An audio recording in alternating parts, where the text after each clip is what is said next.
Build your dreams, live rich, and leave rich. Welcome to Live Rich and Leave Rich. Now, my philosophy here has always been that to live rich isn't about being lavish. It's about living peacefully.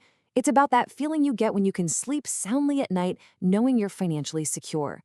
But what happens when that peace gets threatened? Before we really dive in, just a quick reminder, this is all for educational purposes. For a plan that's tailored just for you, please always talk to a CBI-registered financial advisor. All right, let's start with a little thought experiment. Just imagine this for a second. You own a beautiful two-core villa. On paper, you look like a massive success, right? But in your bank account, you've only got 5,000 rupees. And to top it all off, you just lost your job yesterday.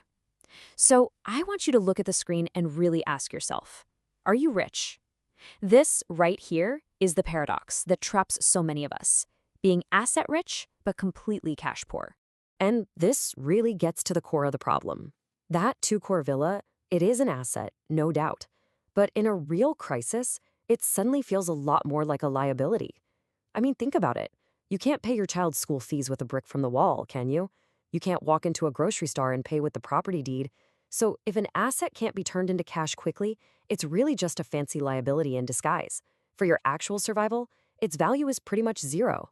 So here's my promise to you for today. By the end of this, you will understand the single most underrated concept in all of personal finance: liquidity. I want you to start thinking of it as the literal oxygen of your financial life. Because without it, as we're about to see, even the biggest, most impressive pile of assets can just suffocate. To really hammer this point home, let's use a simple but really powerful analogy. Let's talk about oxygen versus muscle. It's all about survival versus growth. So, on one side, you've got your muscle. That's your stocks, your real estate, the things that build your net worth over the long term. And on the other side, you've got oxygen. That's your liquidity, the cash you can get your hands on like right now. This is all about survival, about peace of mind. And here is the absolute key insight. You can survive for years with small muscles, with low returns, but you cannot survive for 5 minutes without oxygen. And that brings us to the golden rule of this entire philosophy. Before you even start thinking about building up all that financial muscle, you must make sure your oxygen tank is full. Survival always comes before growth. So never, ever chase returns until that tank is absolutely secure. Okay, so let's get practical.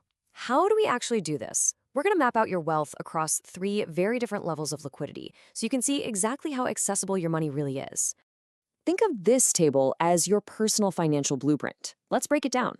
Level 1. This is your instant oxygen. We're talking cash, your savings account, and liquid mutual funds. You can get this money in minutes or at most a day. This is your first line of defense. Then you have level 2, your walking stick. This is your stocks, your equity funds, gold ETFs. You can get this money, but it'll take a few days. The catch? There's a potential loss penalty. If you're forced to sell when the market is down 20%, you're locking in that loss forever. And finally, level 3. This is the frozen block. Your real estate, your PPF, your physical gold. This is where, honestly, most family wealth is trapped. Turning these into actual cash can take weeks, even months. And if you're desperate, you're looking at a distressed sale, probably selling for way less than it's worth. All right, so let's see how this all plays out in real life.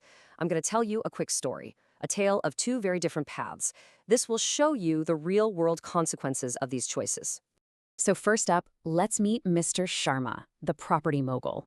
On paper, his net worth is a staggering 10 crores, but almost all of it is tied up in property. In his bank, a mere 50,000 rupees. Then a crisis hits, a medical emergency that needs 15 lakhs now. His paper wealth is completely useless.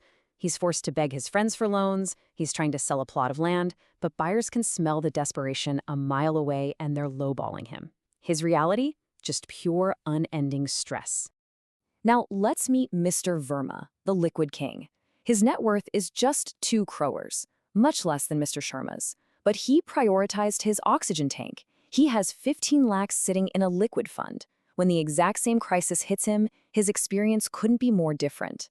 He pulls out his phone, redeems the funds in under a minute, and pays the hospital bill. Just like that. There's no begging, no panic, no fire sale. His reality? It's dignified. So, how do you become Mr. Verma? I'm guessing that's what you're asking. Well, your journey starts with one simple, powerful number: 6. This number is the absolute foundation for mastering your liquidity. Here is your 4-step action plan to get that financial dignity. First step, audit. I want you to calculate your liquidity ratio.